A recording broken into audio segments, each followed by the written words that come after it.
So in this class we are going to discuss about Java interfaces. So an interface is a contract that specifies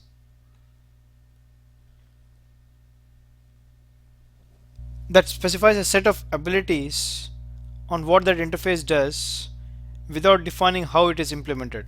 So it is like kind of like an abstract data type. It just defines what it does, not how it does.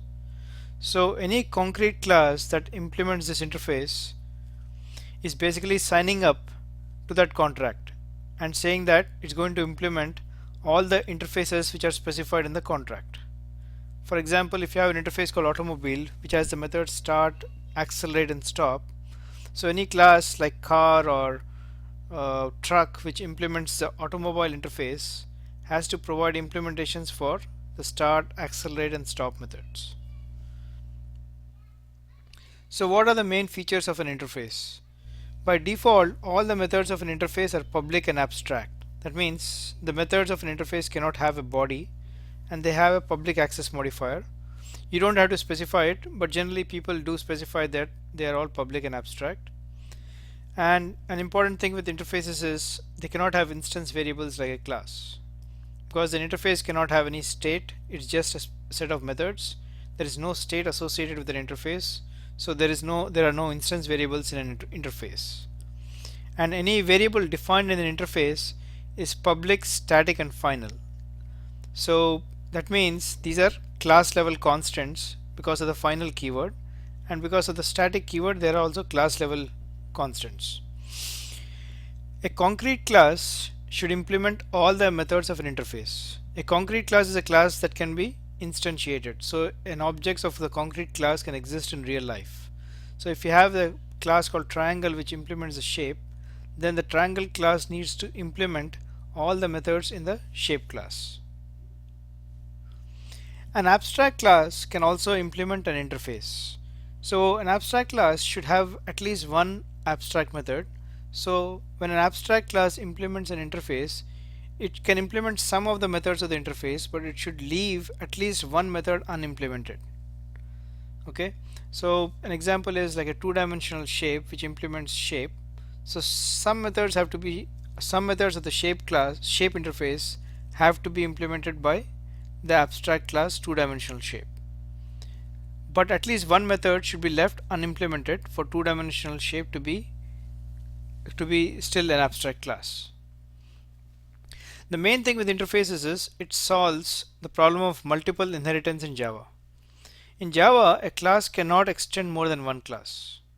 So to circumvent this problem, the designers of Java said that a class can implement multiple interfaces at the same time.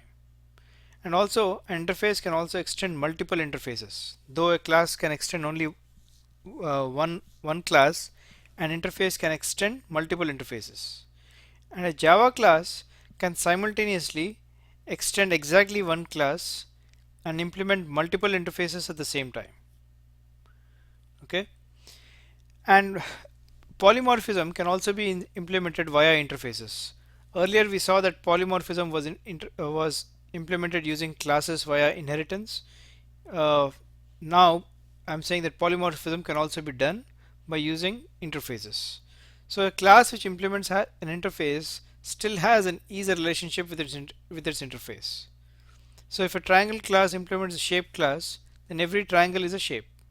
So we can assign a triangle to a shape.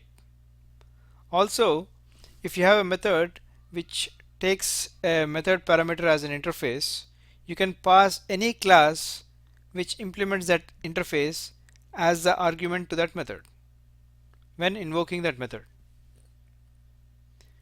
So a good design principle is to program to interfaces. So instead of writing your programs by hard coding the implementation, you actually specify just the interface. So instead of saying I depend on this specific class to do this stuff, you say I depend on an interface that does this stuff.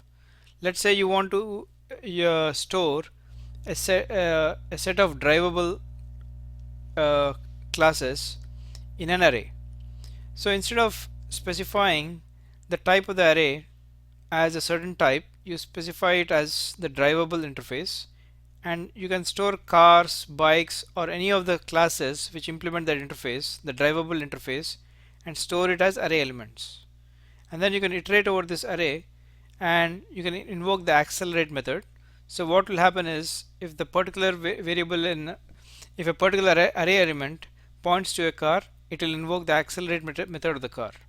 If the next element points to a bike, it will invoke the accelerate implementation of the bike.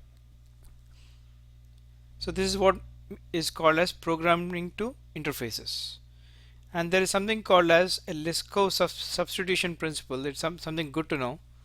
So in a computer program, if S is a subtype of T, okay, then any objects of type S should be able to be substituted by objects of type T without altering the correctness of the program.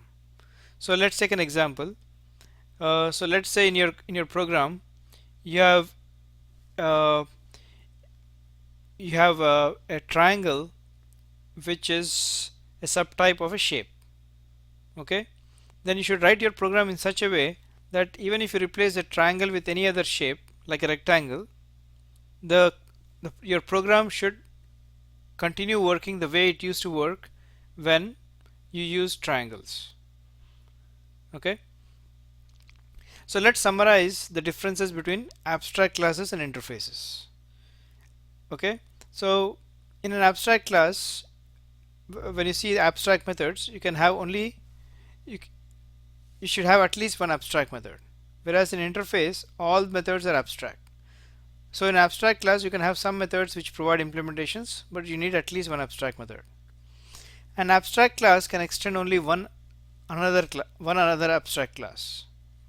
Okay, whereas interfaces can extend many interfaces, and a class can implement many interfaces. And when it comes to instance variables, an abstract class can have state embedded inside of it, so it can have instance variables. But interfaces, they cannot have any instance variables because interfaces do not have any state information. They only provide a set of methods. Then access modifiers for abstract classes can be public, private, or protected, whereas in interface it's only public because it's like a contract. So anyone who signs up for that contract should implement all the methods of that interface. Then constructors. An abstract class can have constructors, though an abstract class cannot be instantiated. So the constructor can actually initialize some of the state variables of the abstract class, though the abstract class itself cannot be instantiated. An interface cannot have any constructors because an interface is not a class, it's just a contract. So now the question arises, should I use abstract classes when I program, or should I use interfaces? So you need to answer some questions. So if your design can potentially change in the future, then you should try to use interfaces. Whereas if the inheritance hierarchy is stable, then you use abstract classes, especially for all non-leaf classes in the hierarchy. And if different implementations or different classes only share method signatures, then you use interfaces. But if they share both method signatures and state information, then you use abstract classes. And if some implementations need to provide a certain behavior and other implementations do not need to provide that behavior, then you can use interfaces by making that particular class implement that interface. So this basically summarized interfaces and its comparison